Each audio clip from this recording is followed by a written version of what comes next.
Well, welcome to another edition of the Dangerous Gym Show. I am Jim Miller.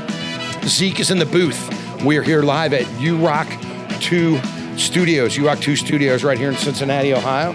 If you're listening in your headphones, thank you for doing that. If you're watching, you can see the cool intro that we have there. There's an intro of me pimping around in a looks like a sequin type jacket. And if you're just listening on your headphones, all you can hear is that's Dangerous Gym music from our very first Dangerous Gym and the Slims album. So welcome to the show tonight. Like I said, we got Zeke in the booth, our producer that I very rarely mention. By the time this gets to you on YouTube or when you can see it, my producer Kyle Phelps, he's the one that takes care of that. So Zeke gets the sound, he gets the basic stuff online, he's back there in the booth, and then Kyle Phelps actually dials this stuff in. My friend Tiffany Garfinkel has decorated our set. It's amazing. I'm super happy that she put a lot of different memorabilia up there. We're happy to have a new set. So the Dangerous Gym Show is we're trying to do a little bit better for you, man. I'm just trying to be everything that I can be. When you hear this or see this, it's just me trying a new challenge. I love it so far. I hope everybody's doing okay.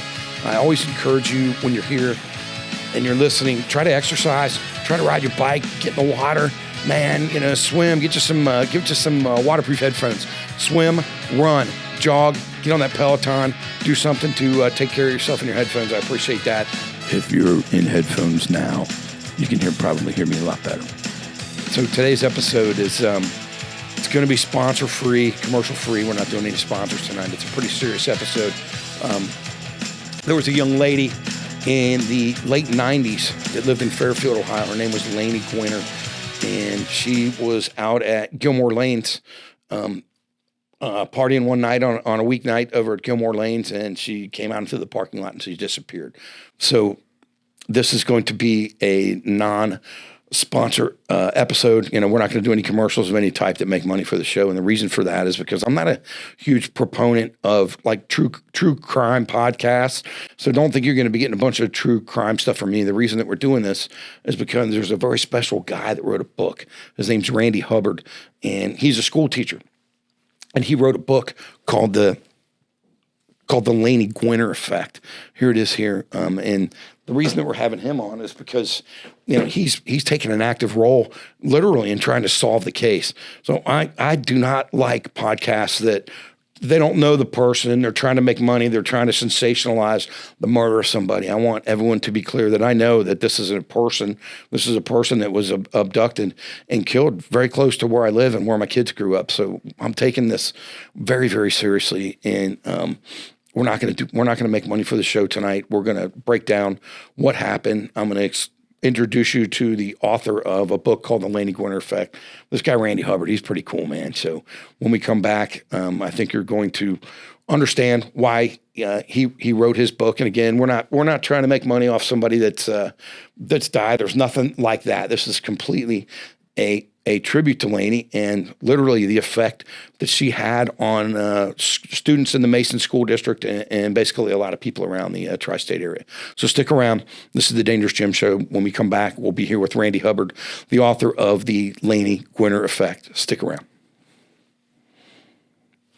Hey, thanks for tuning into the Laney Gwinner Effect Show. As you know, this is a no sponsor, no money making for the Dangerous Gym Show on this particular episode. The first charity that we're going to talk about comes from one of the best rock clubs in the city, the Bell and the Bear. Every single year they put on a killer show called Women Who Rock.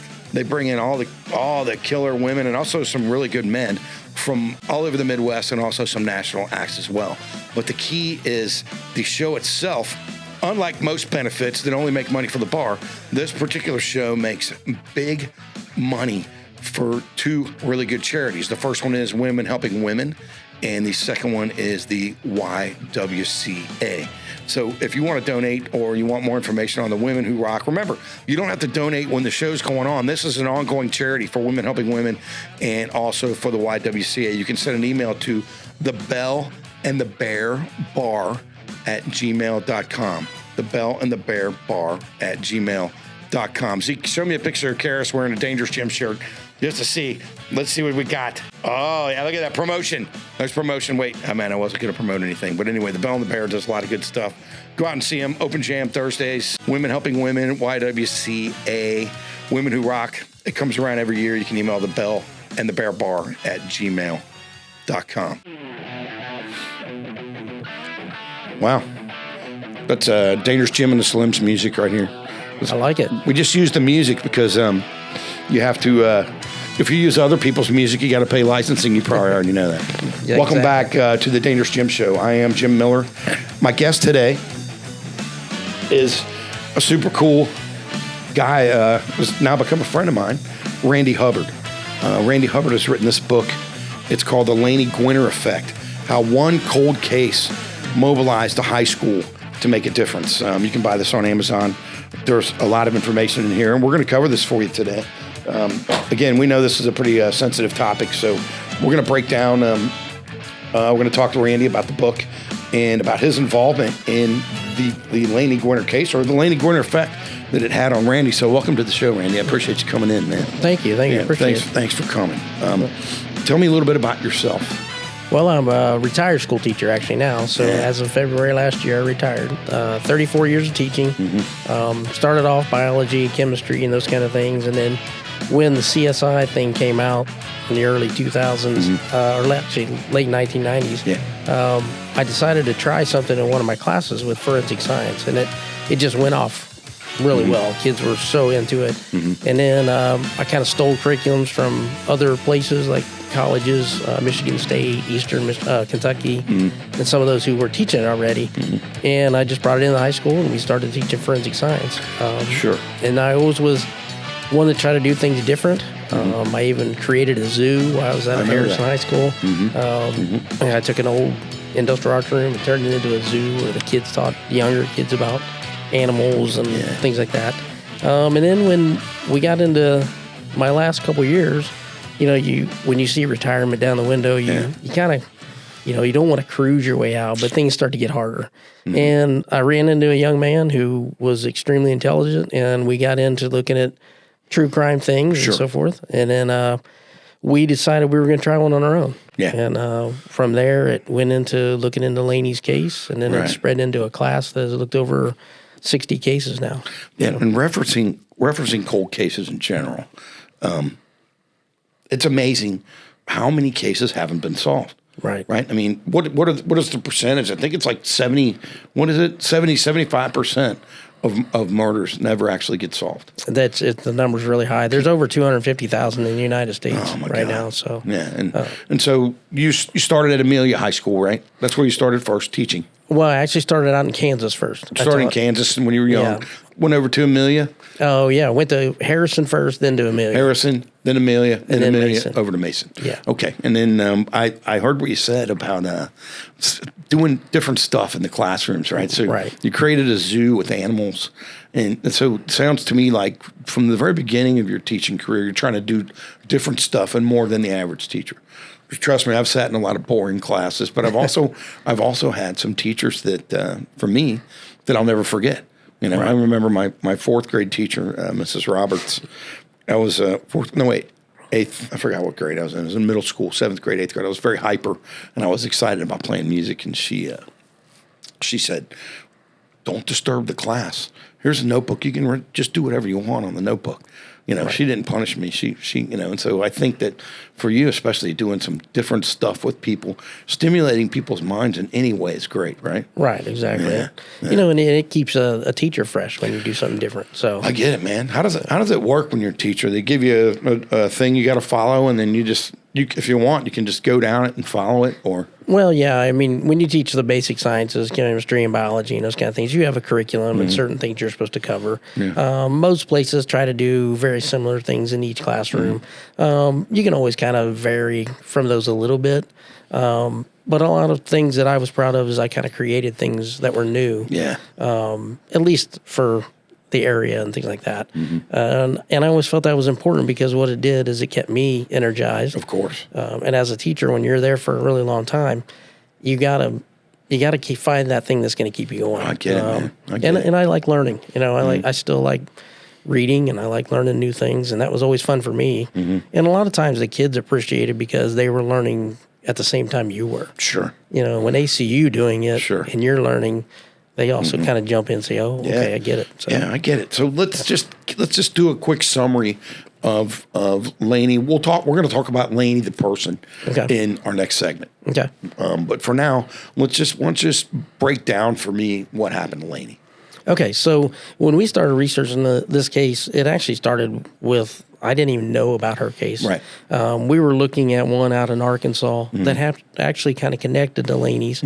And what had happened is that Laney had just finished taking an exam at UC Blue Ash, and she was finishing her associate's degree. Wanted to celebrate that she was done for a while before she went back to school, and she had called some friends and so forth to go out on a Tuesday night, which, Tuesday night's not a great night to go out. No. But a lot of people had to bail because of kids and illnesses and work and things like that. So it ended up just being her and one other friend. Right. And they went to BW3's in the old Forest Fair Mall. Right. Then they went down to Gilmore Lanes. Lanes. Yeah. To play right there pool. in Fairfield, right? Right there, yeah. Got bowling. They got a pool. I haven't been in there, I don't think, for quite some time. Right. But I remember taking my kids bowling there because I'm a Fairfield guy. Right. And so they got one of the big bar pool tables and bowling, right? Right, exactly. Okay. So they hung out there, and then what happened? Yeah, so they hung out there that night. Had a few, probably too many drinks while they were there. Enjoyed the night. Most of the people thought that they were together that night. There was a lot of people that stuck around that maybe don't normally stick around on Tuesday night. Right. Because Laney was one of very few women that were in the bar that night. Right. And, of course, if you look at her picture, she was very attractive. So she kept a lot of people there that night. So Gilmore Lanes was probably excited about the fact that they were making more money. But somewhere along the night, she left to go to a boyfriend's house and called from a payphone, said she was on her way, and walked out the door and was not found alive. It's about 12:30 at night. Very pretty. Right. How old was she? She was 23. 23 years old. So this is a Tuesday night, and it's in December. Cold. Right. It's winter time. It's dark outside. So she went to eat, then went to celebrate, right? Right. And then was never seen again. And then walked out the door, and nobody saw her alive again. Right. And so what we have there is when she left, at first nobody, how long did it take for people to realize that something was wrong? Well, a lot of them knew some things were wrong the next day because she didn't show up to work. Right. And that was very unusual for her. Even though she was known to party a little bit and go out and have a few drinks in the middle of the week, she was never late to work. Right. And her boss was one who was really concerned at first because even if she was going to be late, she would call ahead of time and say, "Hey, I'm going to be a couple minutes late." She didn't call. She didn't show up. Came about lunchtime, and they were all really concerned. Right. And then they started calling around. They called her parents, and their parents at the time didn't really think a whole lot of it because Laney was known to change her mind a lot of times. Right. She would say she's going to somebody's house and call and say, "Hey, I'm on my way," and ended up at somebody else's house. Or she would just drive home, and nobody would know about it until the next day. So they weren't real concerned at first because they just thought that might be something she was doing. She also had a relationship of a person that was probably out of town at the time. Right. And they thought maybe she might have went to see him. Of course. It's a young person, man. She's out there living. What'd you say? I know you already told me, 23 years old. 23, yeah. So she's out living her life, man. She's having fun. Right. And what I heard you say that I really like is that she had a regular job. And number one, it was unlike her not to come to work. Right. But number two, she was also in school. Right. I think that's fantastic. Right. And she was in that, that limbo time when you're getting out of being a kid and growing up and getting in the real world. And, she was trying to find her way at that time. Probably looking for, love in all the wrong places at times. And then eventually found somebody that was probably going to be good for her. Okay. Unfortunately, she left that night. And, when she left that night, she was not seen alive again. I get it. And we're talking about 1997. Right. So it's not like now where there's cameras in the parking lots. Right. You can track her cell phone. I know the cell phones maybe were just beginning in those days, right? Right. And she had one, but it was for work. And for work. And I remember the first cell phones, when you use a cell phone, charge it per call. Right. So she, being a conscientious employee, she's not going to run that up. So she called her boyfriend that she had at that time from a payphone. And Right. so that can tell everybody out there the technology, it's not what it was now. Right. Went out to her car and Right. neither Laney or we know that Laney was found, but her car was never seen again. Her car was not found. No, and they really didn't start searching for her heavily until probably Friday. Right. She went on a Tuesday night, went into midnight, so it was Wednesday morning. She didn't show up on Thursday or Wednesday. I'm sorry, Wednesday to work. Right. Thursday, friends became really concerned. Yeah. One of her best friends always had lunch with her on her birthday, which Right. was December 10th. She didn't show up that day. So she was extremely concerned because she never misses that. And then, they started looking for her and things like that.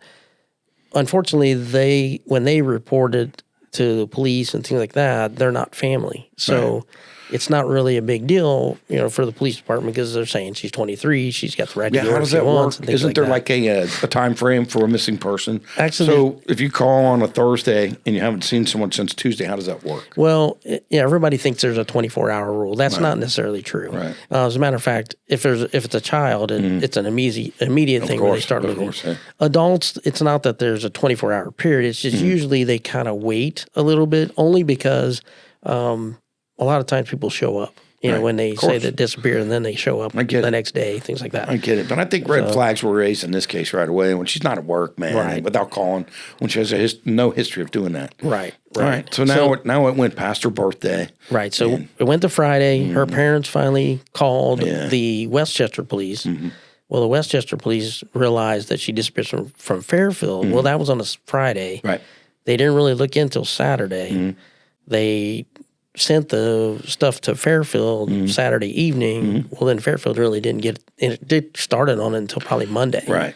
And by that time, she's been gone for 5 days now. Yeah, and we, me and you, we're not going to sit here and take shots at the police department. Right. There's a lot going on with them, and so they got to it basically the next week on Monday is when the Fairfield police started investigating. Right. At this point, everyone, her family, her friends, everybody knows there's a real problem. Right. Nobody's heard from her, seen her. Now we're in December. And now, And so the Fairfield police have the case, and then what happened from there? So they started looking. They knew something was wrong. And one of the first things you do is when somebody goes missing is you check local waters. Of course. And they went to the Great Miami River, went down there to see if they could find her car, which disappeared. Her car disappeared, and nobody found that. No one saw her, and and we know she was found later. We'll talk about that. Right. The car's never been found, right? Car's never been found. Okay, so they went to the place where she disappeared and started. I'm sure the first thing they did was they had her license plate. They put out a bolo, I guess. I don't know, is that what you call it? Yeah. Or put out an all points bulletin on trying to find her car. Right, exactly. It never turned up. And it didn't turn up. Okay, so the Fairfield, sorry, Zeke. The Fairfield police began investigating the case at that point. The detectives, Right.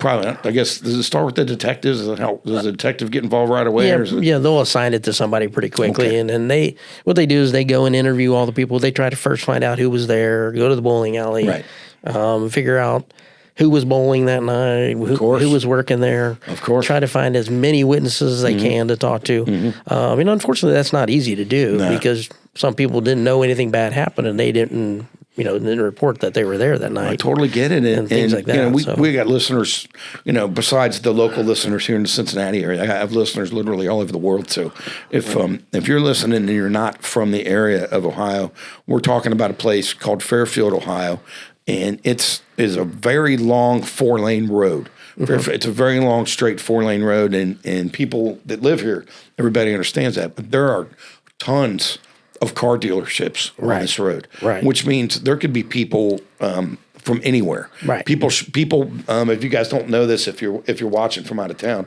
people will come to Fairfield and stay in a hotel to shop for a car, right? Or they'll come to pick up a car. So there's a lot of in and outs of all types of people, different types of salesmen. There's a lot of action right there where Gilmore Lanes is. Exactly. And Route 4, it's called Route 4 if you don't know, and it's very close to the Great Miami River. Right. So Sounds like they thought the worst right away.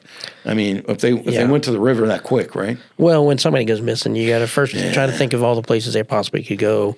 You know, if somebody has been drinking and driving, they could have driven off the road somewhere. So you're looking at ponds and creeks and in ditches. Their friends even did that. They went looking everywhere in town, thinking, you know, where's the boyfriend's house? How long did it take to get there? And then, you know, where was her house and what kind of roads could she have taken? And, you know, and they tried to find the car and couldn't find anything.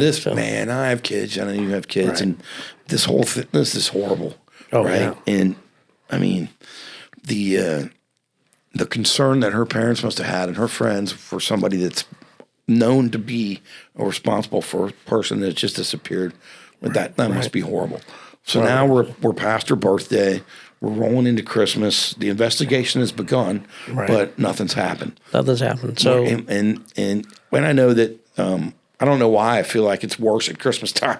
It's terrible in September. You know, I mean, there's no easy way to you know, explain this. It's horrible no matter what. And, And you know, I know probably some of Laney's friends are going to be listening to this, so there's no easy way to talk about that. But well, and you know, the holidays coming up like that is just. I can't imagine it. You know, I lost my parents last year, and that's tough enough. But you know, when you lose somebody like that and you don't know where they are, you know, that's even worse because all the things going through your mind, and you know what could be happening to her, or where is she, and things like that has got to be just dreadful. Yeah, dreadful. You know, and they went through Christmas and New Year's, and you know that's got to be. To me, that's just got to be awful. So. And so we're into the new year, and no one knows where Laney is. No one knows where her car is. And they find her body. Right. Can you explain how that happened? Yeah, so actually they weren't looking for her. They were actually looking for Officer Michael Parton, who was a Covington police officer, who actually was helping a Cincinnati police officer on the Clayway Bailey Bridge there. He heard the call. They were chasing a drunk driver across the bridge. He comes across the bridge from the Kentucky side to try to cut him off, and the guy stops his car, gets out, and jumps from the road to the railing. Well, there's a railing or a walkway on that side of the bridge. There's about a 3-foot space in between the road and the walkway. Well, the individual jumps over and makes it. The Cincinnati police officer jumps over and makes it. Officer Parton tried to, but either his belt or something got caught. And he fell in between. It's also winter. Anything can happen in the winter. So it's a foot chase across. And again, if you're from out of town, there's a huge bridge that goes from Cincinnati to Kentucky. Many different bridges. Right. So there's a foot chase across a bridge at night when it's icy and cold. Right. Officer Parton falls in the water. Horribly falls in the water.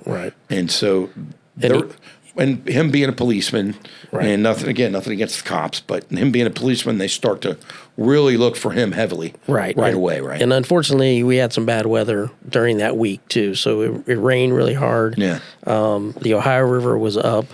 He fell into the water. It became really dangerous, but they immediately called boats and Boone County Water Rescue and so forth to find him. Knowing that he's probably going to sink to the bottom, but it was so murky and so forth, they just couldn't find him. But just like military guys and things like that, you never leave a brother behind. Of course not. And they were still searching for him, and they took a helicopter. And so they're flying a helicopter down the river, above the river, looking just to see if they can see him floating or whatever. If they can see him caught up in a tree or something like that. Of course. Maybe was he able to swim his way to the side and things like that.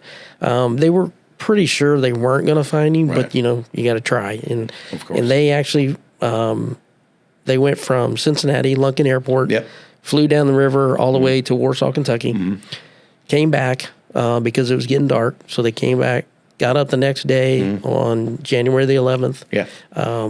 About, I think it was about, 1990. It was 1997, 98, actually 98. 1998. Right. 1/11/1998. Yeah, so they had about 14 hours between the last time they landed and when they went back out.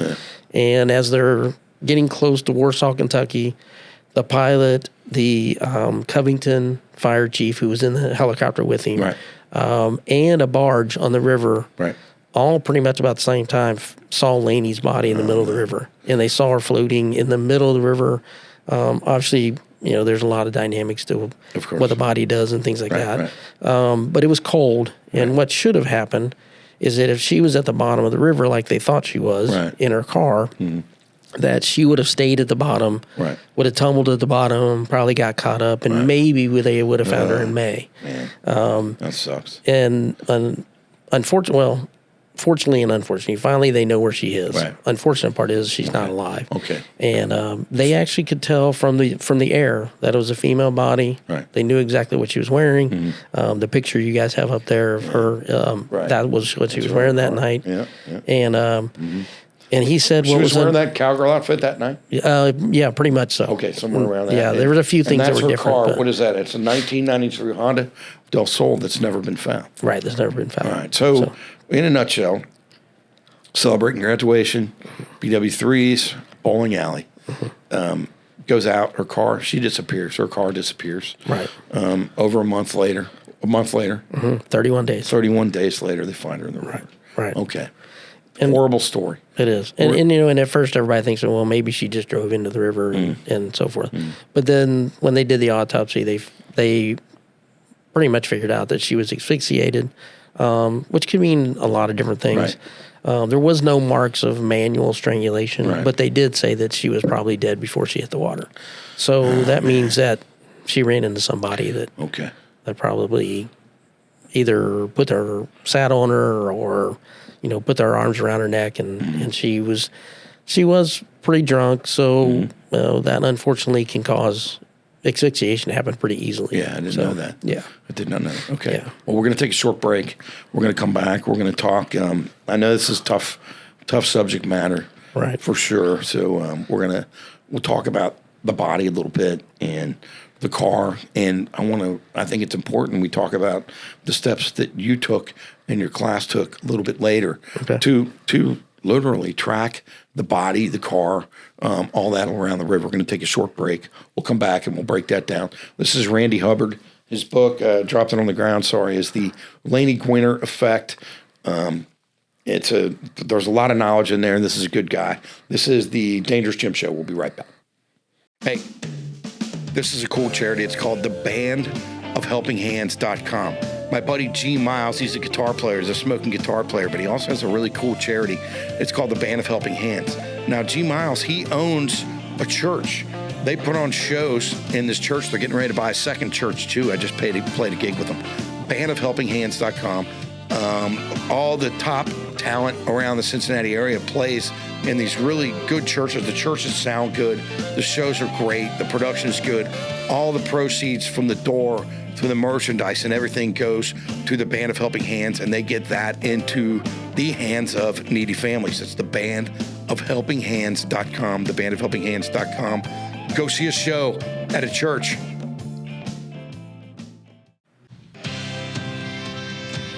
Welcome back. I am Jim Miller. This is the Dangerous Gym Show. I need to thank my producer Zeke in the booth. We are here at URock 2 Studios. I'm here with Randy Hubbard. Randy Hubbard has written a book about a terrible situation that a young lady named Laney Gwinner disappeared in 1997. I'll pick it up. We do have cat book holders. Can you see that? This is the Laney Gwinner Effect. Randy wrote I've read every part of this. If you can't tell, Randy, I've read, I've highlighted, I've done a lot of stuff in here, and I'm really impressed with the work that you've done. Thank you. So to reset, Laney Gwinner, 23 years old, in December of 1997, she disappeared. She was celebrating some sort of milestone in her associate's degree in college. She had a full-time job. Beautiful girl. Went to Gilmore Lanes in Fairfield, Ohio, which it's a big strip. There's all kinds of stuff, shopping malls, a lot of shopping mall, car dealerships. Yeah. So there's a lot of people going in and out of there. Right. She disappeared, and then they found her body in January the next year. Right. And at that point, really, in 1997, January 11th, right, is when they found her body. Right. I know that the police were working on it and everything. Of course, they were trying to solve the case. Someone's probably still working on it. Right. But really, at that point, the case stalled, right? Right. Because, and I know this is, I hate even talking about it, but let's just discuss it for a second. The where we left it, they found her body in the water. Right. Now, that makes it extremely tough to get any evidence off of it. Right. The only evidence they got was that she'd been asphyxiated. Right. And other than that, the fingerprints or, all the stuff that they, you tell me, you taught a class in it. What else are they trying to do? Well, back then, DNA was new. DNA, So they were trying to find DNA on her from her fingernails. They found her money was still in her back pocket. Right. The keys to the car were not. There was her driver's license. She had some jewelry and things like that. I think they tried to test a lot of those things, especially for DNA. Right. They found a few other things that, I'm not going to talk about, but, things that they were going to try to test. But unfortunately, when back in those days, again, 1997, we had some great techniques, but they still weren't, they weren't great. So, how you collect the evidence, how you preserve it and things like that, hoping that down the road, maybe you're going to get something. Hopefully they've done that. I've heard through the grapevine that they have tested some other stuff just recently. Right. Hopefully we'll find out soon. Oh, wow. Okay. So it's still an ongoing case, right? It's still an ongoing case. No one's given up on the case. So let's go to when you and your class decided to pick Laney's case to work on. Tell me about that. So actually it was just me and one student, and then it kind of progressed. And what's his name? Class. His name's Evan Fletcher. Go ahead. Right. So we were just talking in class, and he's a very inquisitive guy, and there's Evan. And he's very good at that kind of stuff. He's not good at pictures. Pictures. Okay. Yeah, I probably should have got one of him in his face. Okay. But he's a very bright young man. And we were just talking about things like The Disappearance of Crystal Rogers, which was a documentary that was out at the time. And that's from Bardstown, Kentucky, of a girl who disappeared and they've never found her. They just recently convicted somebody in that case, by the way. And then we were also looking at one called, called the Smiley Face Killers. Yeah. And so then him and I just said, you know what, hey, do you want to look at one together? Right. And he said, yeah, let's try it. So we started looking into different cases. And, when you type in cold cases, thousands of them. Which sucks. Yeah. That sucks, man. And you just look at them going, man, where do you even start? Right. And we both kind of found one out in Arkansas. And I'm not sure for what reason, but he was actually not in the same room as I was when we both found it about the same time. Right. But in this particular case, the Melissa Witt case out in Arkansas, she disappeared from a bowling alley kind of the same way.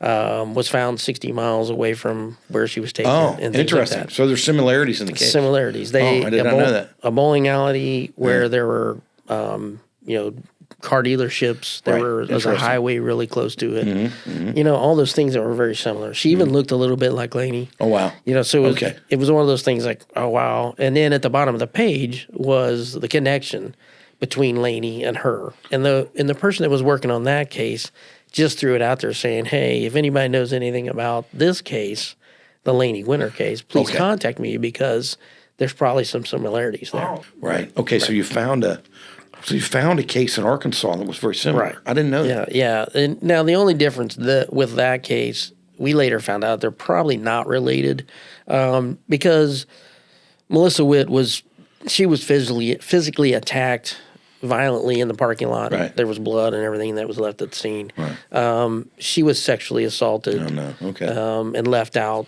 in the middle of the woods. Laney was not sexually assaulted. Doesn't mean that wasn't the goal of whoever did it. I don't know that for sure. Right. And she was found in the water, not in the middle of the woods like Melissa was. But what it did is it did bring us back to Laney's case, and I started reading it and going, I had never heard of that case before, and I grew up in this area. Yeah. I had moved away, and I moved back recently, before it happened, and I didn't even pay attention. I'm sure I saw it on the news. You guys zeroed in on Laney's case, and then what did you do next? So him and I started really talking about, who are we going to talk to, how are we going to do it, and things like that. So we started finding friends. There was a short podcast about her case that had some other names in it. Right. We started looking at articles and trying to find police officers and things that had worked on it. You started basically gathering evidence, right? Yes. See, guys, that's what I think is different. You're not just anyone can look up a bunch of stuff on the internet and write a book and try to make money from it. You guys are literally gathering evidence or gathering information about the case. Right. And we looked at the weather conditions. We went back in time and see, when did it rain? How much did it rain? We tried to find how the river works, because I kind of grew up next to the river, where my parents used to live. And, when you see the water storm come in and the water rises, you see those big trees and stuff flying down the river. It doesn't seem like it would be that strong, does it? No, it doesn't. Water is powerful. Yeah, very crazy, powerful. Right? Yeah. So one of the things we thought about was, okay, how fast was she traveling? How could she get all the way down there? Right. So what we did is we kind of worked backwards. We started from where she was found. Right. And we were trying to figure out how. So you started. You drove. Did you drive there? Or how did you do it? We eventually drove down. Now you got yes. Google Maps and everything, so you didn't necessarily have to go there. But we did. We did drive down there. Okay. We actually drew down there. We took and where pictures. is that? Warsaw is. So you just go to Warsaw, Kentucky, and go towards the river. Yeah. Okay. Yeah. So if you go to Carrollton, you drove down there. Yeah. All the way to Warsaw. Hey, yeah. Zeke's got some of those pictures up. Look at those things, Randy. Those are Google images, right? Right. Those are Google Maps. So you went way above and beyond just anything. You got the Google images of the river, right? And you basically started working the case, right? Right. Do you ever involve the police? Like at this point, do you call the cops? We tried. How does that go? Many departments are not really open to it. So if you call the Fairfield detective and tell him you're working his case, they're not super happy about that. No, they're not. Yeah, they don't want us involved. And not that they don't want us involved. They just don't want to. They don't want to give us anything. I get it, which man. I understand. I completely get that. They're worried. I would say one reason they don't is they're worried about vigilante justice, which I'm sure could still happen today. Oh, absolutely. You never know, man. Right? Absolutely. Yeah. Okay, so you and Evan, you guys go down to the river where she was found. Right. We took pictures. We kind of looked at, the river itself on our way there. We then found somebody. We thought we would go through like the Army Corps of Engineers, because we know they work with the rivers and bridges and all that kind of stuff. Well, they sent us to Boone County Water Rescue. Boone County Water Rescue. Yeah, because those guys work on the river all the time. Right. And, if somebody falls off a boat or whatever, they call Boone County Water Rescue. How often does that happen? It happens a lot, if you will. I bet, man.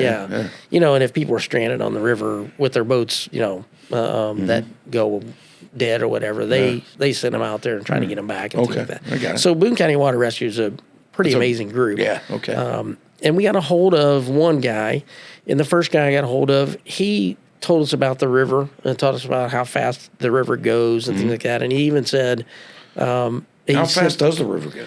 You would think that it travels really fast, but it doesn't normally. It doesn't even look dangerous when you're driving over. Right. It doesn't. It seems like you just hop in there. I bet you get in there, you can't get out. Right. But here's the thing, one of the things when the water comes up like that and it looks like it's rushing really hard, a lot of times it's only going about 4.5, 5 miles per hour. But you got to think about that. 4.5, 5 miles an hour on water. Right. You're moving pretty fast. Okay. And you're talking about those giant trees and stuff going down there. So you guys got Boone County Water Rescue. Yeah. And down there to where her body was found. And then how did you make those guys a resource? Well, we just called them. They answered us. The first guy, I get that. Man. Yeah, he didn't really want to talk a whole lot because he said it was an open case. But he gave me the name of another guy. Okay, great. Who actually was very open about it. And I think he was open about it because he knew that something needed to be done. Of course. And he was open about how fast it was going. He actually saw pictures of her body.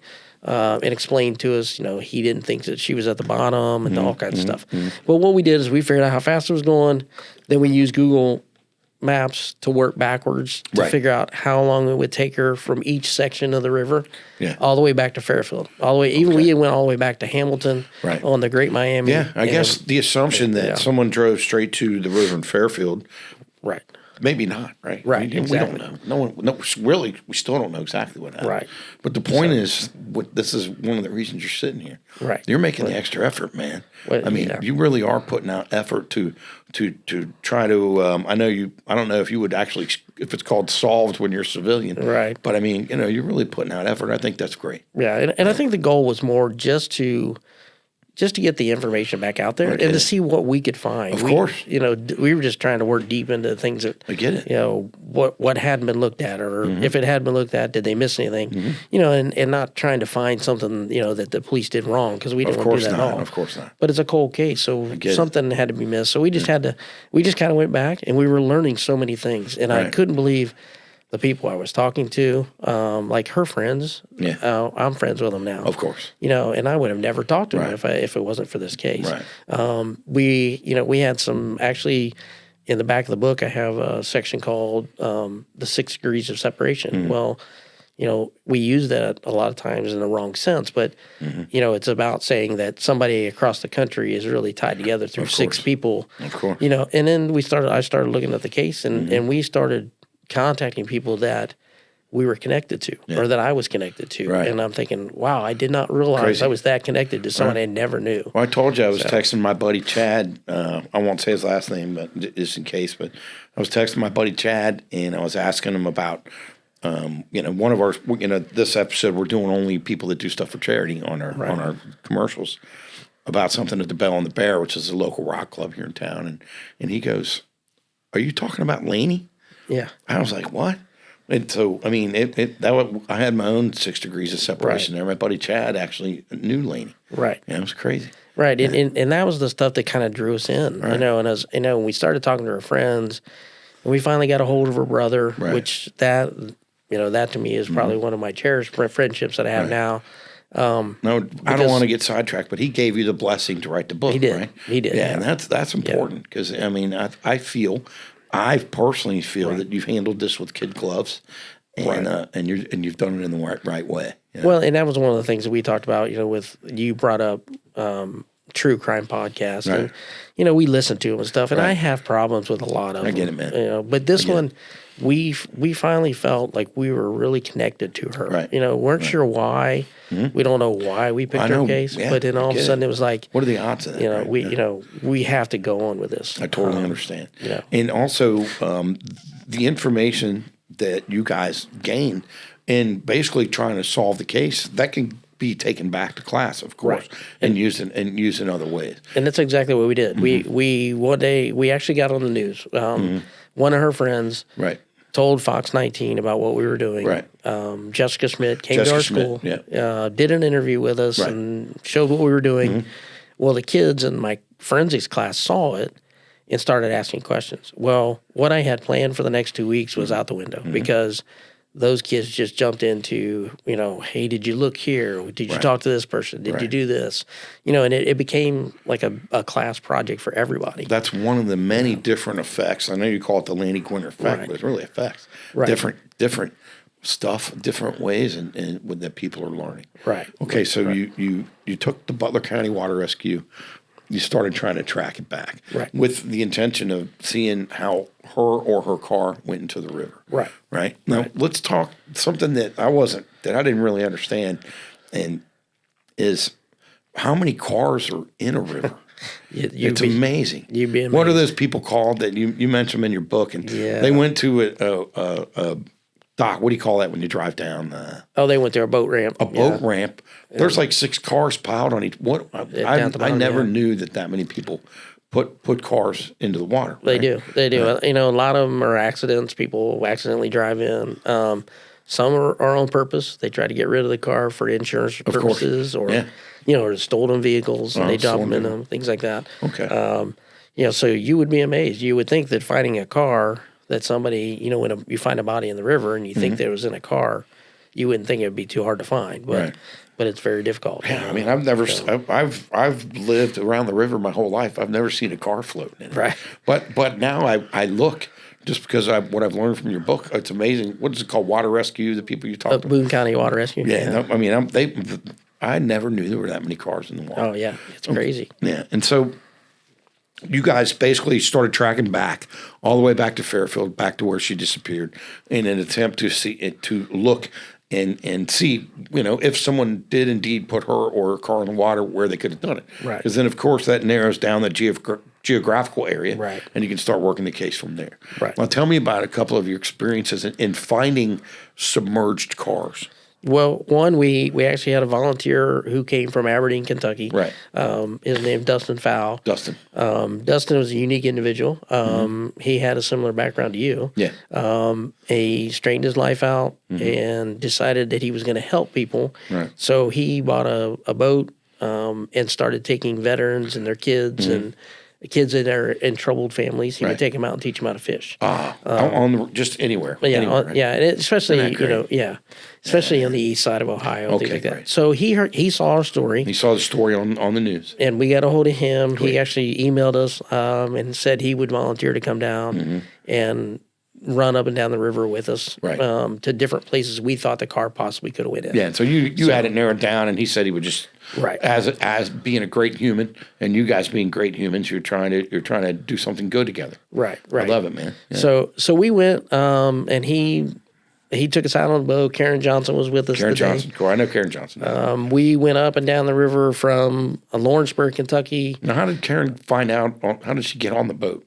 Well, the Channel 19 News ran the story. Then she wanted to find out what we were doing, and we talked about Dustin. Okay. And she had actually done a story on Dustin before. Oh, okay. So they were already friends. They already knew each Yeah, other. she's just trying to get involved, man. You know, I get it. So we went up and down, and he showed us his radar system, and it was amazing. The stuff you could see on the bottom of the river. It was crazy. Yeah. But we went most of the day. I had to go back to school. Right. It was a in-service day, and I Of asked course. if I could go in the morning Man, I get it. and then come back for in-service. So I went in the morning. They dropped me off, and they continued to go. Well, I get a call a little bit later in the afternoon that they think they found a car at the mouth of the Great Miami going into the Ohio River. So where is that? It's right there in front of Lawrenceburg. So where the bridge, 275 bridge, goes across Lawrenceburg. So there. that's the mouth. I always wondered that. Yeah, that's where the mouth of the Great Miami goes into I always wanted to see where the Ohio River went in. Does the Ohio River go into the Gulf of Mexico? It goes into the Mississippi. Oh, I didn't know that. And then the Mississippi goes. I was always high. I had social studies first bell in high school and middle school. I was always high. I never learned. I can't put the states on the map either. Yeah. Okay, so you're out there with Karen Johnson. Yeah. So they called me and said that we found a car. Yeah. So they took a picture of it, sent it to me, and I thought, wow, that really looks like a car. And it looked like a small sports car kind of thing.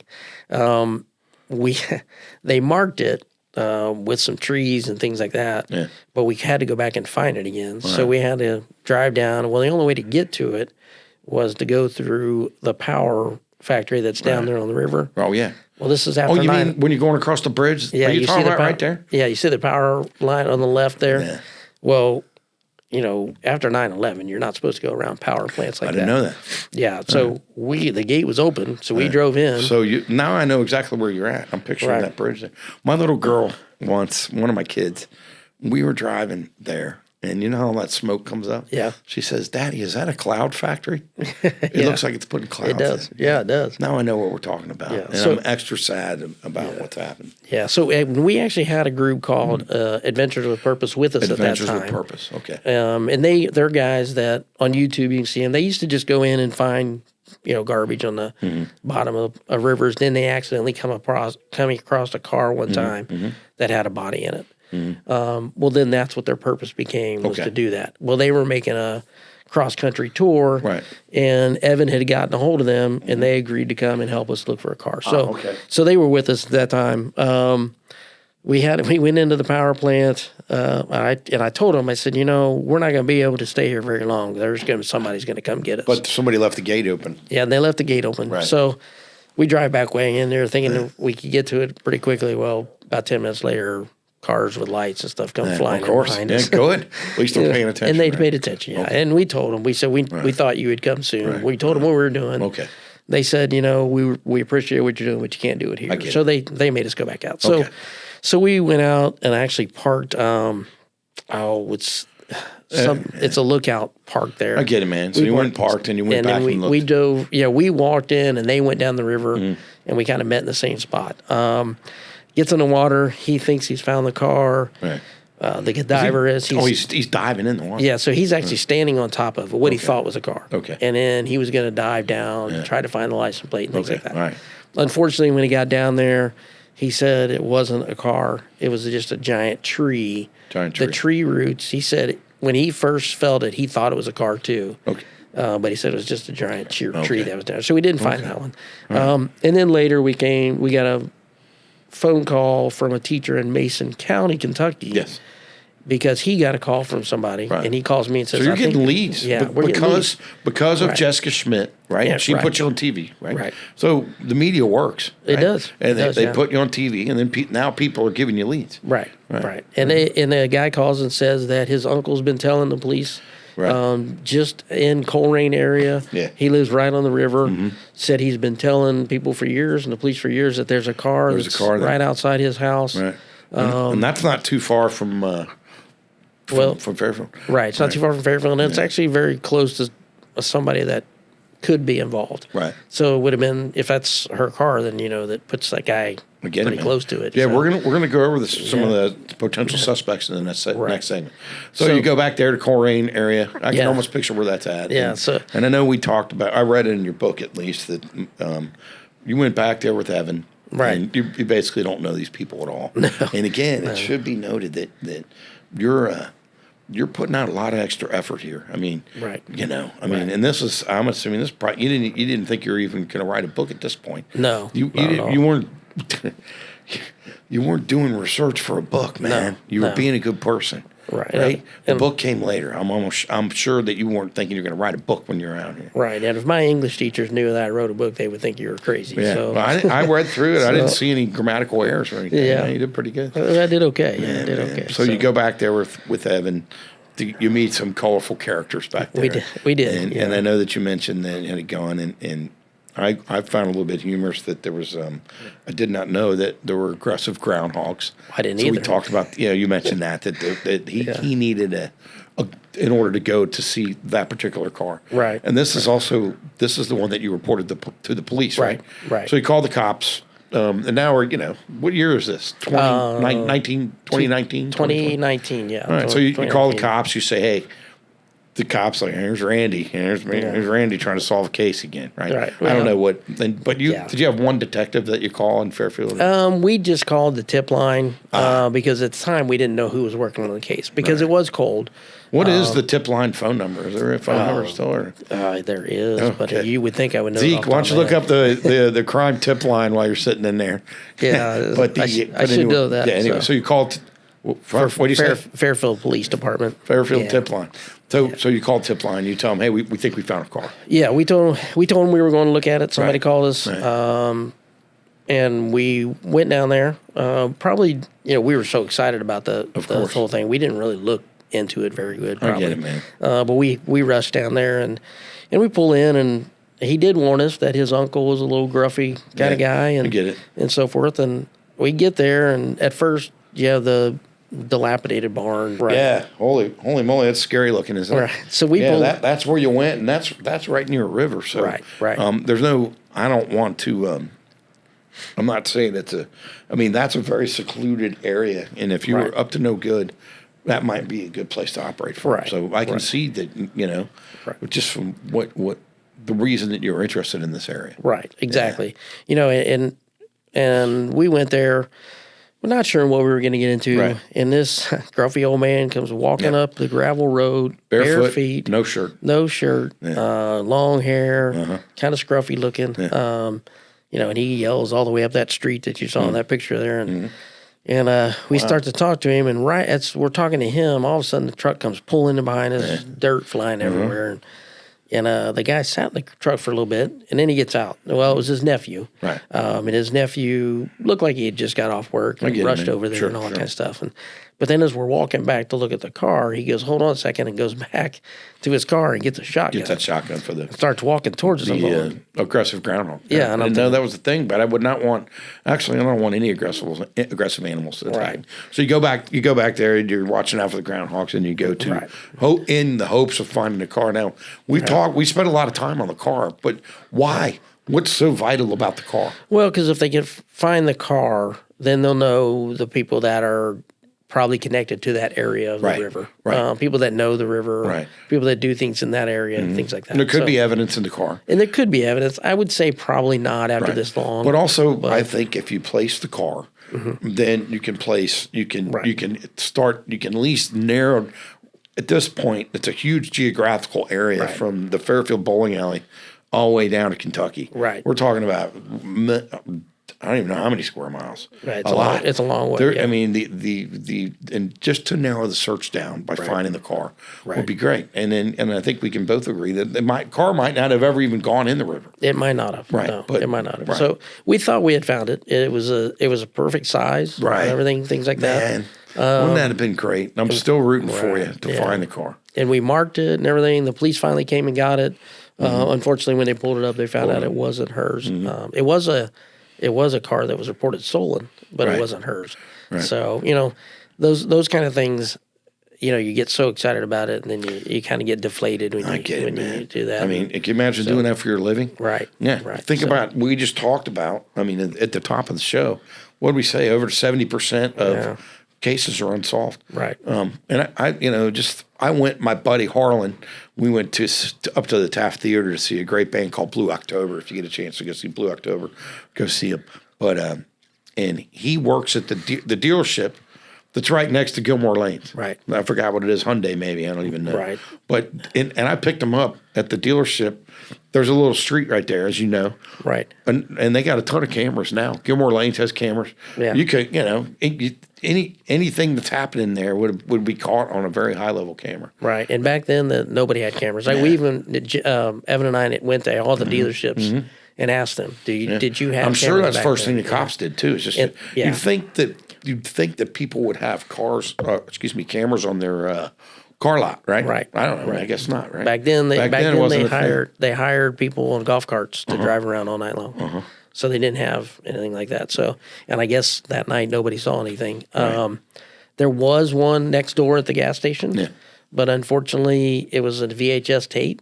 And after 30 days, it starts over. Man, of course, right. And by the time the police got there, it was already taped over. So they didn't see. They have no evidence of her leaving the parking lot and where she went. Right. So, Okay. So you we all know the facts of the case. She bowling alley disappeared. A lot of time went by.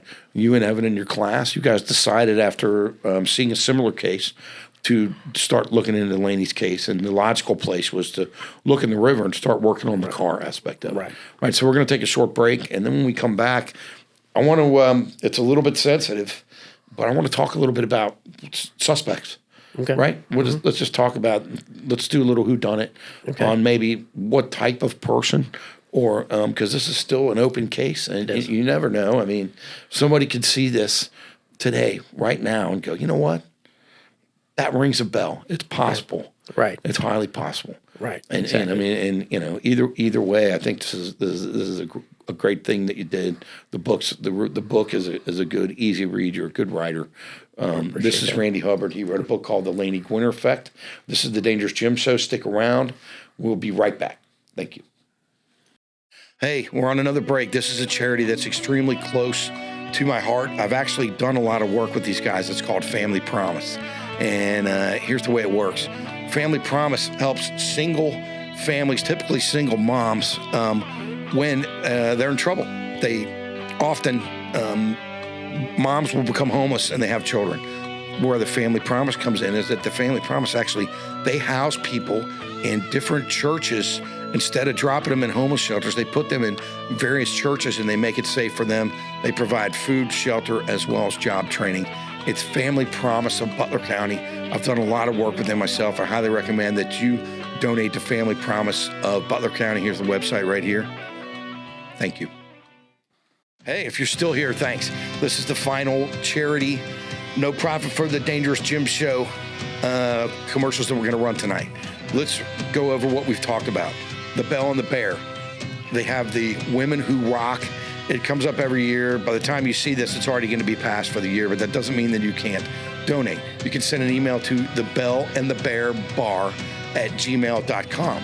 When you donate, it goes to Women Helping Women and also to the YWCA. The second charity that is very close to my heart is Family Promise. Family Promise helps single moms with kids find shelter, jobs, etc. They get them off the streets. They get them out of the shelters. They get them into actual churches to live and get back on their feet. Family Promise in Butler County is an amazing charity. Make sure that you look into it, donate.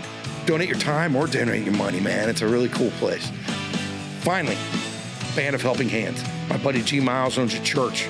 He does concerts in this church. He's bought a second church.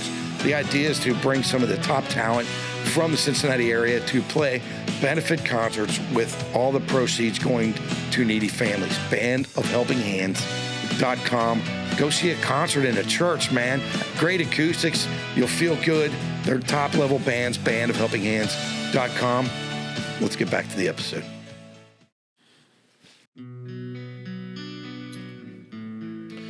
All right. You're doing good. I know this is tough stuff to talk about, you know. And this is the Dangerous Jim Show. Thanks everybody for tuning in. Don't forget, there's other episodes up there. If you want to search YouTube, there's all kinds of different stuff here. This has been the most sensitive subject matter that I've had to tackle so far. It's been a real challenge for me, and I know for you writing the book, it's the same thing, man. I mean, there's nothing good about anything here that's happened. Right. But you know, the part of the good has come from the class. Right. And the other thing is that this is still look, man, this is an unsolved case. It is. Right. And you mentioned that the police, because they have her body, there's tests they can do now that they couldn't do then. So it's possible that DNA or something else could still lead to somebody, right? We sure hope so. Right. Yeah, and so, let's play a little detective here. And I know you already did. So let's talk about some of the parameters of someone.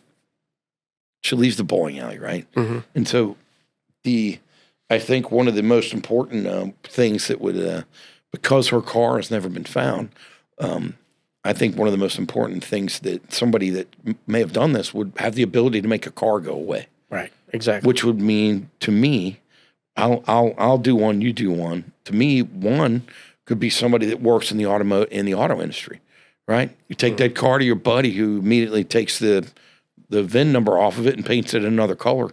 Done. Right. That would be somebody. And what do you have? Or it could be somebody that has confided in somebody, a brother, a friend, somebody of that nature that's helped them get rid of the car. Right. It doesn't have to be in a river. It could be in a barn. It could be in a pond. It could be a million different things. Right. And then the other, and we're going to run down. I want everyone to understand that we're not going to point any fingers, but we're going to run down 5 or 6 different scenarios, or actual people without naming real names of some people that could have been involved. But another one of the parameters would be somebody would have to have been in or near the bowling alley on 12/10/97 that night. Or they would have had to known she was there. Had known she was there. So yeah, and it'd have to be around 12:30 at night. Right. I mean, I've mentioned, I've mentioned on this podcast, but I spent, a good 15 years out in all the bars around Fairfield. Right. Half of them I'm not even allowed in anymore. Right. And I'm not joking. But I never hit the bowling alley too often. Gilmore Lanes, I don't think at all. Right. But the only one reason I would go there is because I wanted to, the nature of alcoholism is you never take your kids anywhere they don't serve beer. Right. So bowling was a good way for me to be a good dad and do something wholesome with my kids while I could still drink beer. So there you go. I do remember going to Gilmore Lanes a couple times. Now, the other thing that I think, maybe you know better than me, man, but for someone to do something like this and there really be no evidence of it, I think someone had to have a criminal history. You would think so. Mm-hmm. Or they would have to have been extremely intelligent or just very, very lucky. Very lucky. And maybe it could be that. I don't know. Right. They had to make a lot of quick decisions in a very short period of time. Yeah. So impromptu decisions. Yeah. No. So that, like I said, either confided in the right people, had a criminal background, or just got damn lucky. I don't know if I want to ask this or not, but I guess I'm going to go ahead and ask it. When they found her, I hate saying this stuff, when they found her body, didn't you tell me that it didn't seem like it'd been in the river for 31 days? Yeah, the people that I had talked to who saw the body, which like I said was the fire captain and the guy who from Boone County Water Rescue. They didn't think that she was in the river. And the only reason they say that is because the way they've seen bodies in the river before, and especially ones that go in the middle of winter. Usually, if they go in the wintertime, one, they're either never found, or two, when they are found, they're going to be found in May, and they call them May pops. They pop up from the bottom of the water because the water gets warm, and they start to decompose and bloat and do all that kind of stuff. But he said, I am sad I asked about but Why he did I did bring this up, Zeke? I know it is kind of gross, Oh, but he did say even those bodies are hard to find. Usually, it's somebody that just stumbles upon them, a boater or somebody that's on the bank, because they look like the bottom of the river. They're all muddy, they're dirty, and this was was a very popular girl, right? Very popular, loved by everyone, right? Lots of friends, super social, conscientious at her job, and continuing her education. That was real sad, man. Right. So somebody had to make a car. They had to figure out a way to make her car go away, right? I guess, I don't know. If her body hadn't been in the river that long, how do you do that? Do you hold on to a body? Is that how it works? Well, that's. I don't even want to talk about it, man. Let's not even talk about that. Right. So let's go. I want to talk about some of the suspects right now.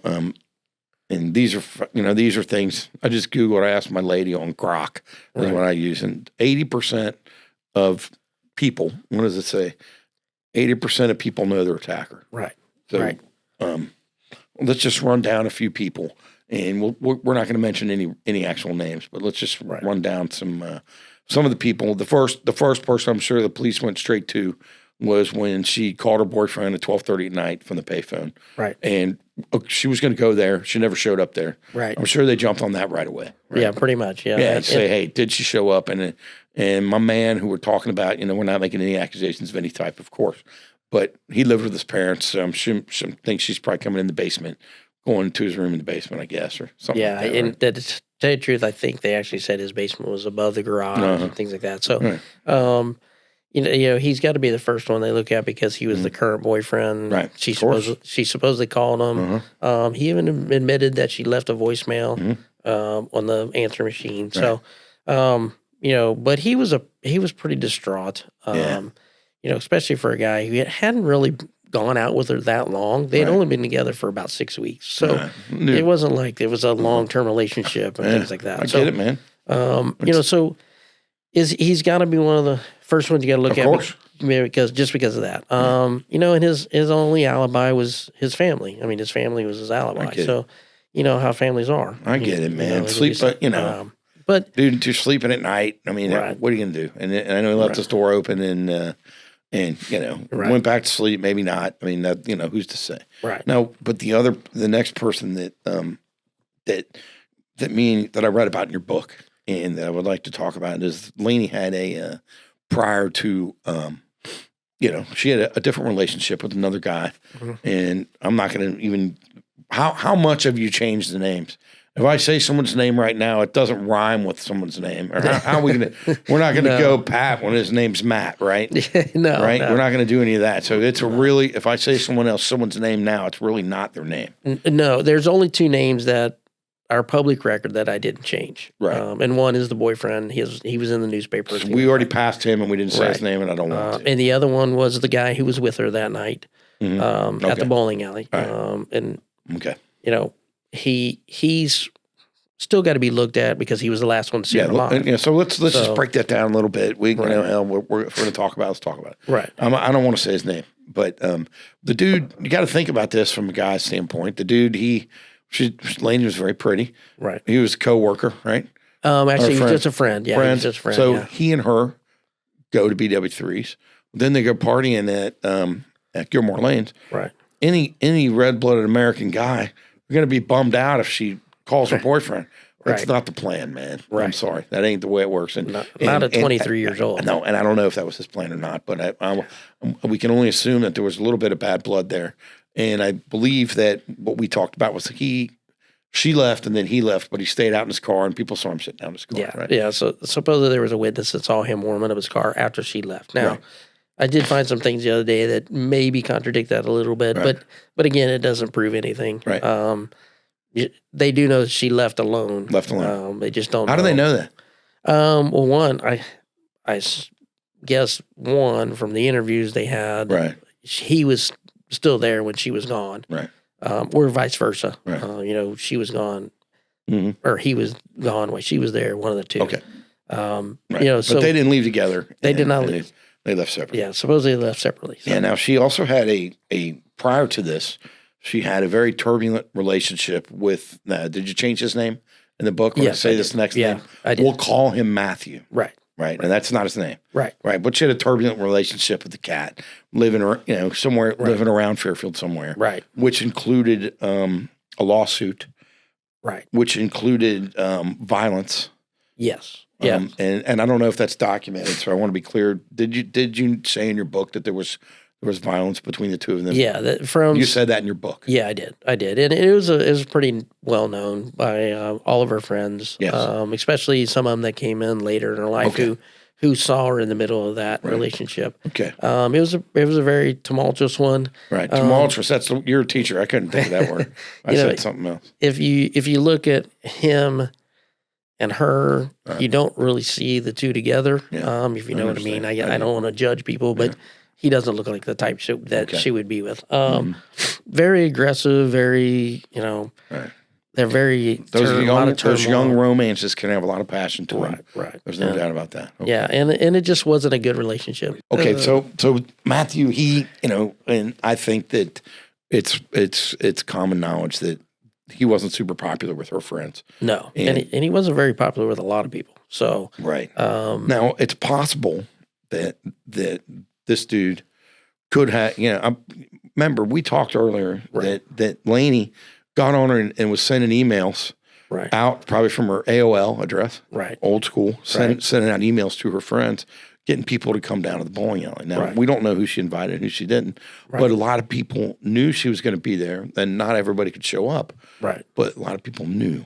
A lot of people knew. Right. From all the people that I had talked to, they said there's no way she would have told him. Right. Okay. And that even if he did show up, it would have been a pretty big show. Like she would have stormed out, caused all kinds of. I get it. So she wanted nothing to do with that. She didn't want, and for him to have done it, he would have either had to kind of stake out the parking lot or just happen to be there at the right time. Because he wasn't, from what I gather, he wasn't at the bowling alley. Right. And if he was, they said she would have made a spectacle of it. Of course. So. And there's and we're doing them in order of least to most, like, least suspicious to possibly the most suspicious. Yeah. And there's a lot to that. Like if you think about it, you got to get rid of a car. There's a lot of movements required to stay undetected even in 1996.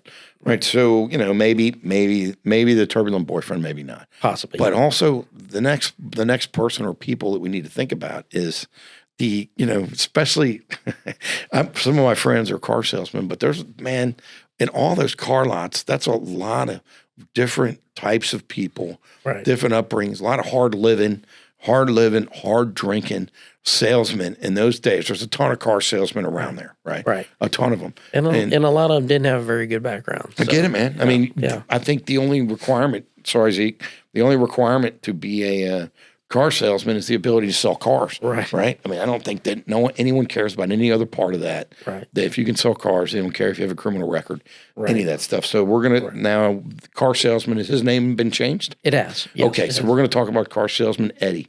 Right. Now, Eddie was he brought attention to himself by having a lot of additional knowledge about Laney herself. Can you put her car up again, Zeke? About additional knowledge of Laney herself.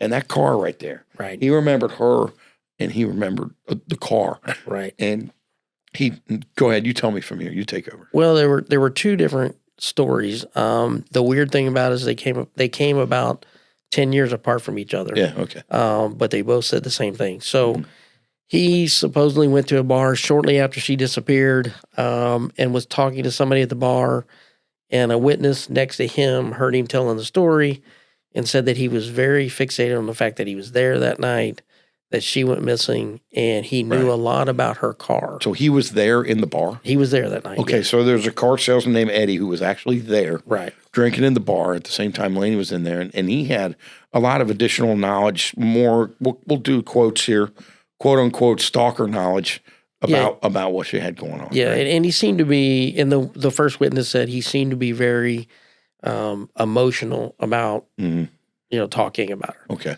So 10, 15 years later, another guy who is a car salesman was working with him, and a car like Laney's, not the same color and stuff, but a Honda Del Sol pulled into the parking lot of the dealership, and he went into his conversation about that night again and said that, he had all these details about her and the car, and said that he kind of went into a trance talking about it, and then all of a sudden he just stopped talking and walked away. Oh, wow. And the guy called me to tell me that story. Right.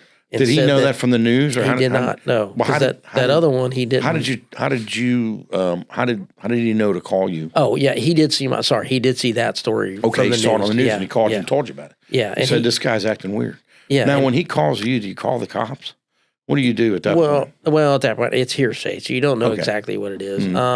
And it was no details. He couldn't give me details about exactly what he said. He just said it made him feel really creepy. He said it felt like he was trying to tell or get something off his chest. Well, the witness from 10 years prior to that said the exact same thing. Okay. So it was kind of a weird connection that these two people that don't even know each other, I get it, 10 years apart from each other, say the exact same thing about his story. Human beings, we can sense stuff about other people. I mean, and Eddie was not about that. And he wasn't a good guy. He had some domestic violence charges and things like that. He had, just going back on what we talked about, him being in the car deal in the car business, he had the ability to make a car go away. Right. And he was near the bowling alley, and he had a criminal history. And he knew Laney. And he knew Laney had a history of violence against women. Right. So these are like car salesman Eddie. Cops talked to him? They did. Okay. They did talk to him. Yeah, I'm not sure what came of it, but they did. And how do you know that? Is it like if I call Fairfield Police? What's the public records? Tell me about that. They're not. How does that work? They're not going to tell you that. A cold case you can't get a copy of, or what is the Public Information Act? So the public information, usually what you'll get is an initial police report. Right. If they do want to give something to you, so they're going to tell you that they can't give it to you because of Ohio Ordinance 149.43 says it's an open case. Is it really 149.43? Yeah. All right then. I've heard it so many times. So I know it's the only thing is it doesn't say they can't give it to you. It says they have the option not to give it to you. And most of them, so most of them are not going to give it to you, which I get. We talked about it. They don't want people out there solving cases and trying to lynch people and all that. Right. So Fairfield did not give me that. No. I kind of had an inside source at a different department. What's his name? I'm not going to tell you that. I'm just joking. Let's see if you're going to tell. Okay. So, but he gave me some information that talked about some of the people that were interviewed, and I know he was interviewed, and he.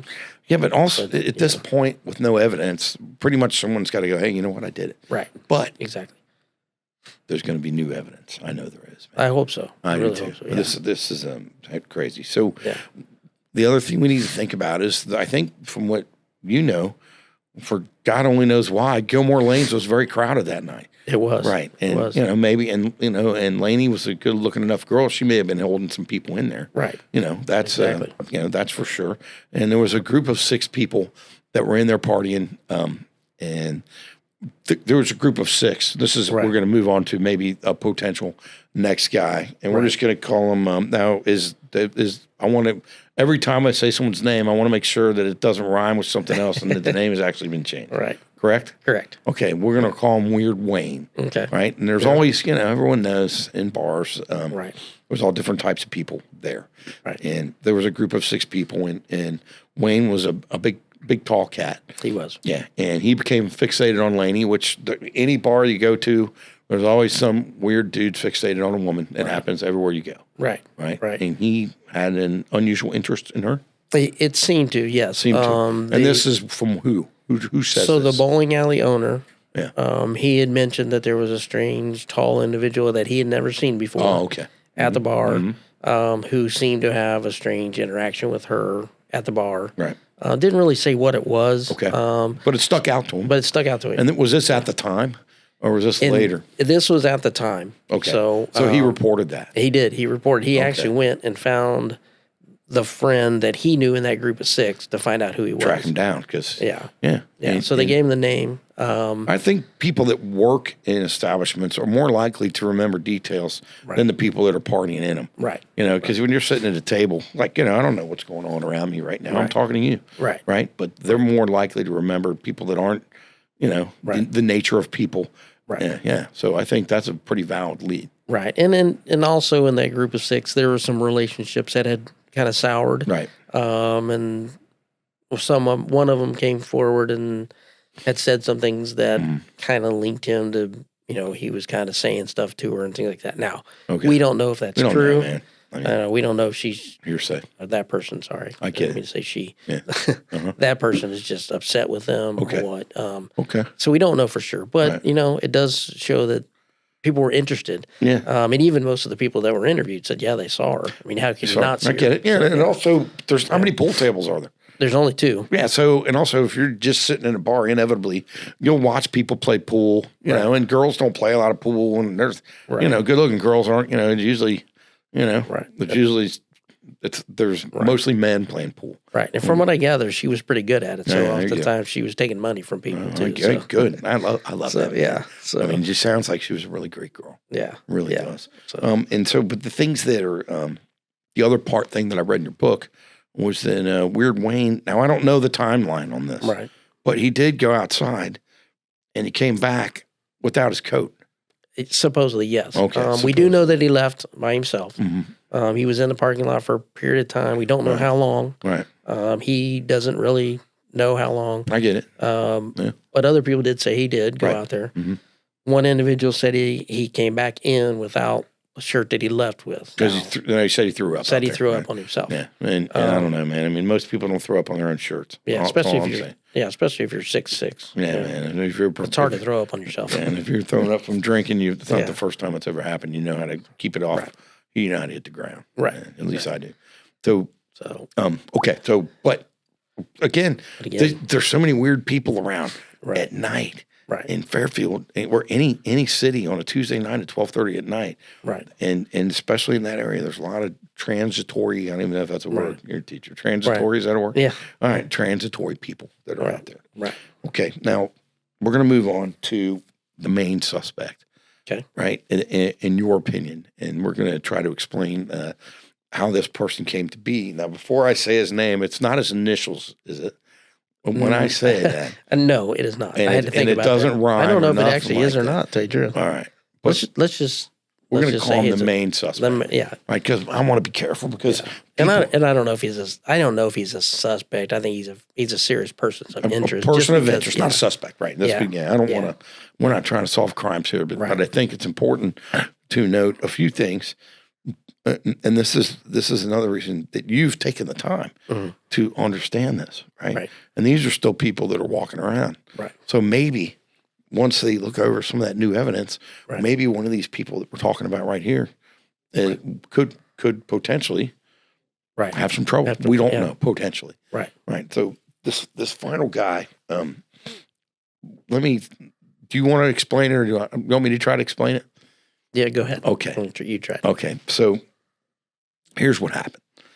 In Dayton, Ohio, you guys are going to have to stay with me on this. In Dayton, Ohio, a man was arrested, and he was arrested for sexually assaulting women. And this guy, when he sexually assaulted women, he wore sunglasses, correct? Now, he was arrested, and he was put in jail. This guy in Dayton. We're talking about a totally different guy. Right. Was arrested and jailed. He's sitting in prison. Okay. Right. Then this guy from the Ohio Innocence Project, this guy Dean Gillespie, comes along. Now, Dean Gillespie takes interest in this dude's case that's in Dayton, Ohio. Actually, Dean Gillespie is the prisoner in Ohio. Oh shit. Mark Gotze. Okay, sorry. Yeah, he's the professor at UC that is in charge of the Innocence Project. Man, I felt like I was doing good. You were doing pretty good. Dean, I felt I was doing this off the top of my head. So Dean Gillespie's in prison. Right. Mark Gotze works for the Ohio Innocence Project. Right. He feels that Dean Gillespie is innocent. Right. Now, that's all good and well.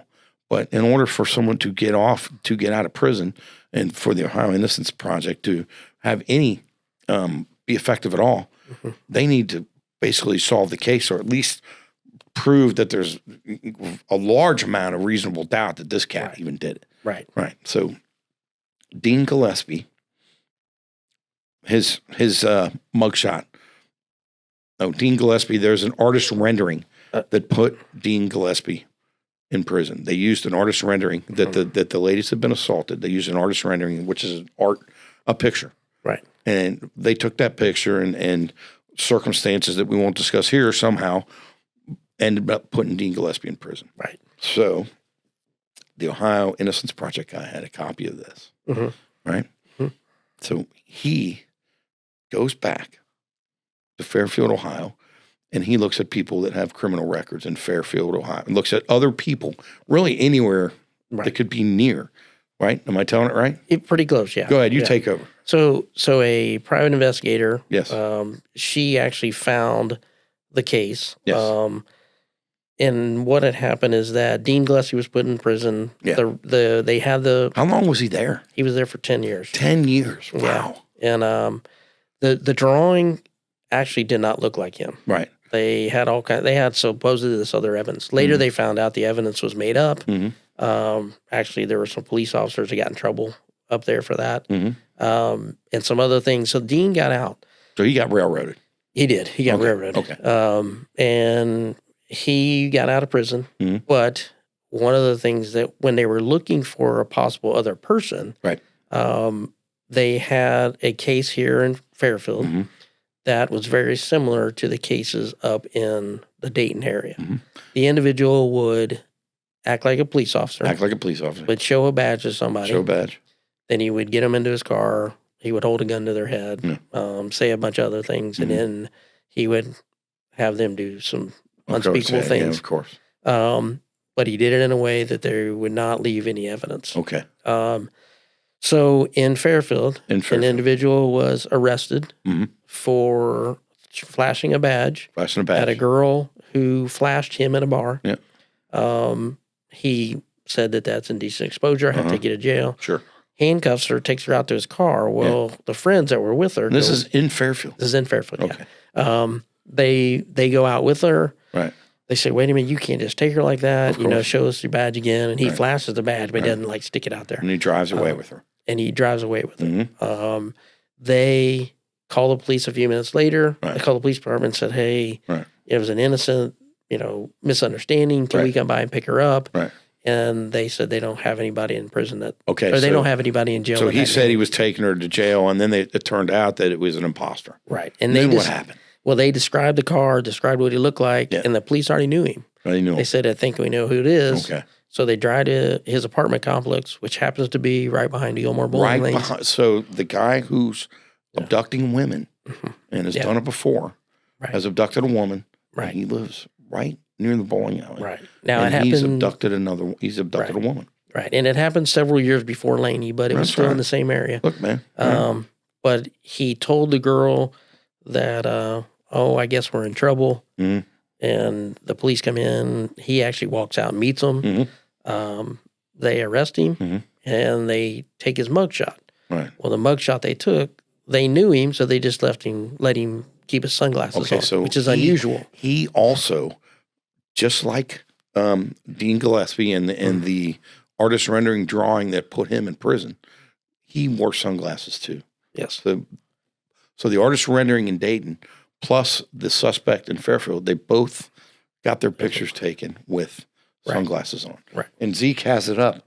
Right. Take a look at how close that is. Right. Yeah. I mean, so the right side of that, picture is the drawing. Yeah. The left side is the actual mugshot of the individual. Yeah. Yeah. So, so the individual who supposedly lived just behind Bowling Alley, he should have been in jail probably, but the victim didn't show up to court, so he got out of it. Okay. In this information, really, the picture that we see up here, it's two images as you mentioned, but that's also what freed Dean Gillespie. Right. from prison. This was made by the Ohio Innocence Project lawyer, correct? Right. Yeah, he made that, and that was so close and so tight that he did manage to shift the blame to somebody else. Right. So we're not putting the blame on this guy at all.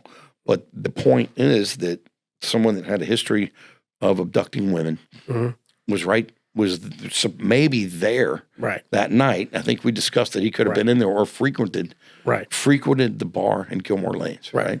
And had a history of this and he had a background. So he had a background, and he actually had a law enforcement type of background. So he worked as a security guard at the Lebanon Correctional Institute. Worked at Lebanon Correctional Institute, which should be noted is halfway to Dayton. Right. It's way up 63. So it conceivably could have been the same guy. Maybe. Could have been the same guy, could have been the same guy in that mugshot, right? Yeah. Now, possibly. let's talk about your friend. Now, you had a friend, I think she wrote a book, right?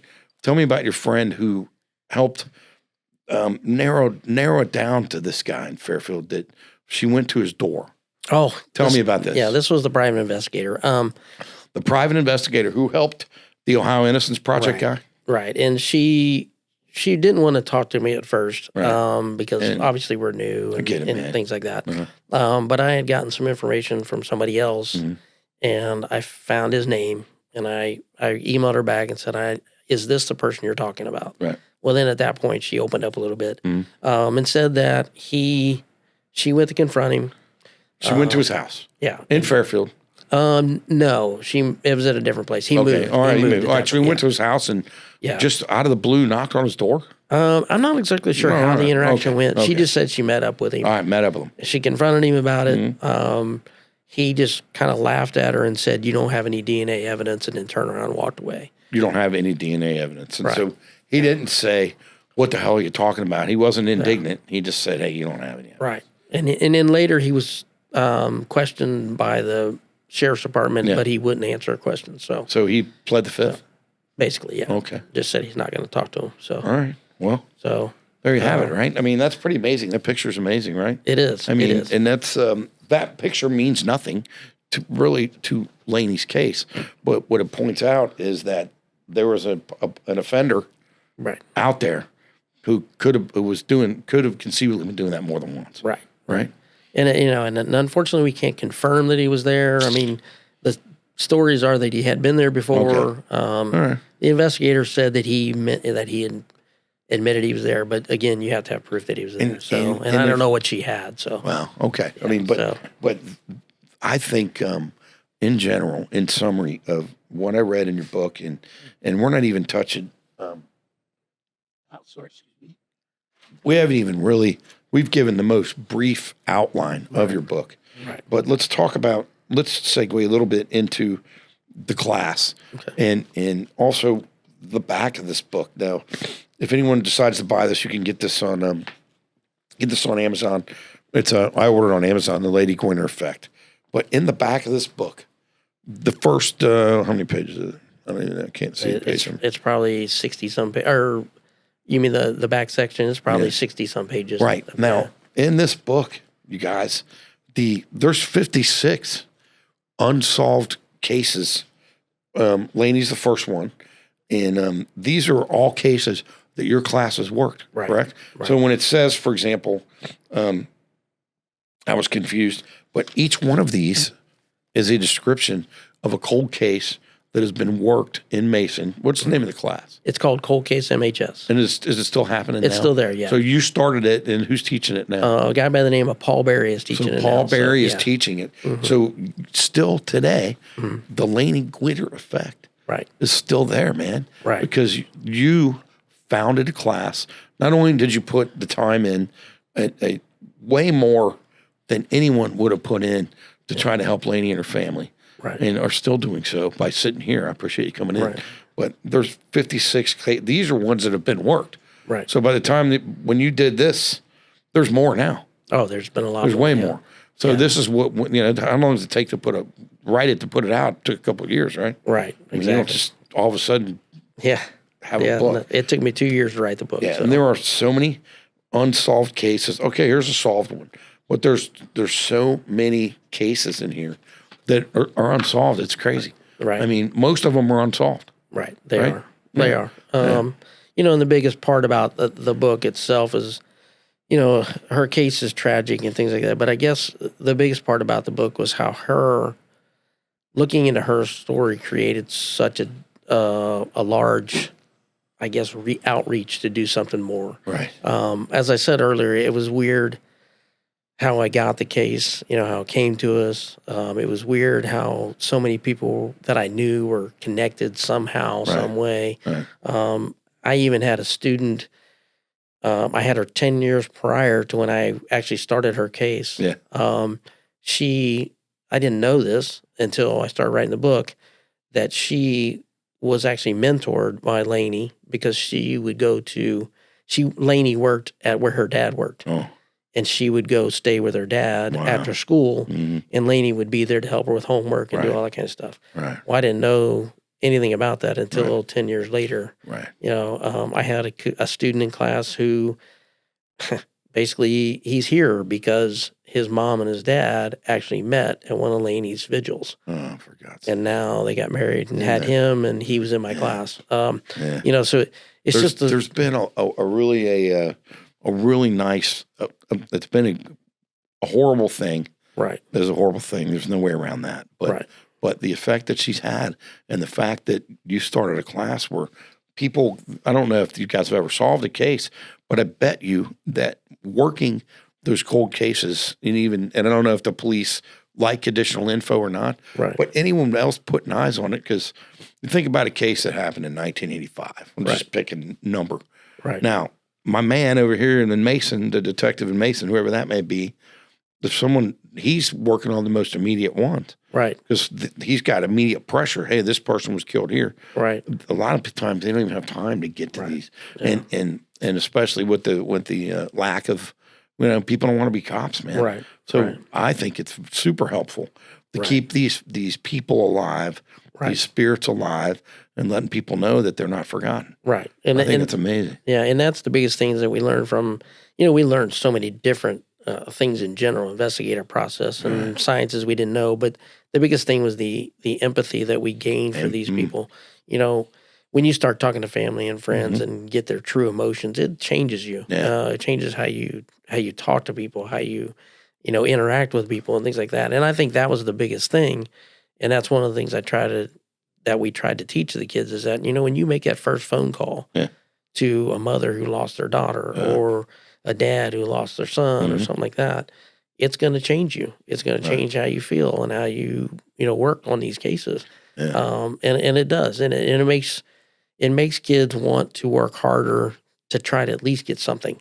If anything, it gives them the opportunity to get the story of that individual back out. Sure. Not necessarily the crime, but who that person was. When the kids are working a case, and when they're like, when they go to school tomorrow, when is that? In school now, right? Right. When they go to school, they're actively working a case. Will they reach out to the families, or how does it actually get done? So the first thing you have to do is you have to look at the background information on the case. Of course. Who were the people that were involved and things like that first. Like, did police departments think it was somebody close to them or not? Because then you have to be careful about how do they get that to. info, like all over the place now, right? Podcasts and of course. There's, you know, podcasts and newspapers. Newspapers.com. And the police won't give you any info on a cold case, right? Not usually. Right. Unless it's one that you may have come up with something they didn't have, which we did a couple of our cases. Of course. And you know, I mean, and I'm hoping that information is received graciously. Right. Shit, thanks. Right. You know, I'm busy working 8 murders that just happened this year, and I ain't gonna lie, in 1989, it got away from me, so thank you. Right. I'll look into that. I'm hoping that's how it's received. And in a lot of cases, it is. Good. A lot of departments, you know, right off the bat, they don't want to help you. And they well, do. Can't. There's a reason they're police and we're citizens. Right. Exactly. There's that. Right. Exactly. And we understand that. It's just I think sometimes it depends on the case, depends on the prosecutor in the town. Sometimes what they'll do is they'll give you certain information, but they won't give you all of it. So they'll tell you, you know, hey, I can't tell you this. Right. And a lot of times you can kind of get it out of them without actually them telling you. I get it, of course. I understand that. Which is sometimes good and bad. Do you feel like that some people may take this cold case class and turn that into a career in law enforcement? Well, actually, right now, somebody asked me that the other day. We have 11 students right now that are in either forensic science, criminal law, or criminal justice that are in college right now. Good. I have one who is So it is still the Laney Gwinner effect. still the Laney Gwinner. Yeah, man. Yeah, and even though she's not here 28 years later, Yeah. 20 years after her death, she changed my life. She changed a lot of people's life, which I just think is tremendous in the fact that we found some light in tragedy. You know? So that was the big thing. So, thank you for coming in. Thank you. Yeah, and I learned a lot about myself in reading this book, and I feel the effect as well. I have kids, right? And I mean, what a horrible story, and I like how you've turned it into something that's positive, that continues to give, and I think you've done a great job with what you've done, and I appreciate you coming in to the show today. I appreciate that. Thanks so much. Thank for you. coming. I really thank you so much. Really nice to meet you. Thank you. And I'm a fan of your work. And what's next for you now that you're a retired teacher? Well, right now I'm just enjoying my grandkids, and good. Eventually I'm going to move south. But I'm still working on some things. Are you going to write another book? I am. It's going to take me a while. Okay. But my next one's going to be about 4 cases in which there were people that close to the victim that was the main, person of interest. Okay. But it's going to be more about how it affected the family. I get it. Because one thing we always talk about that I guess really bothers me sometimes is we talk about the killer so much. Yeah. We don't talk about the victim, and we don't talk about the families. Mm-hmm. The families are the ones that really have to go through this, forever. The victim has passed on, but the families have to live with it until they die. And so I think you've been pretty gentle with that and with Laney's memory. Right. I think you've done a good job with that. Yeah, and I think that's the whole point, is we want to try to highlight who the people were. Right. Even though some people may have fallen into bad lifestyles and things like that, they didn't deserve to die, and they had they were good people. They just went down the wrong road. So, I get it, man. One thing I do want to say is that even those names we brought up and things like that, those are just people that are persons of interest. So we have no idea. It could be somebody completely different. I totally get it. But the fact is, and I'll bring it up one more time, if there's going to be new evidence presented, that's amazing, man. Yeah, maybe somebody knows something. That's all we need. And maybe someone will see this now and can remember. Maybe someone's in the bowling alley. We never know. Right. And again, it was really a pleasure meeting you. I think you're a special person. Well, I appreciate it. Thanks for coming in. This is the Dangerous Jim Show. We are here with Randy. He wrote a book called The Laney Gwinner Effect. Thanks for hanging in with us. We'll catch you next time. Thank you so much.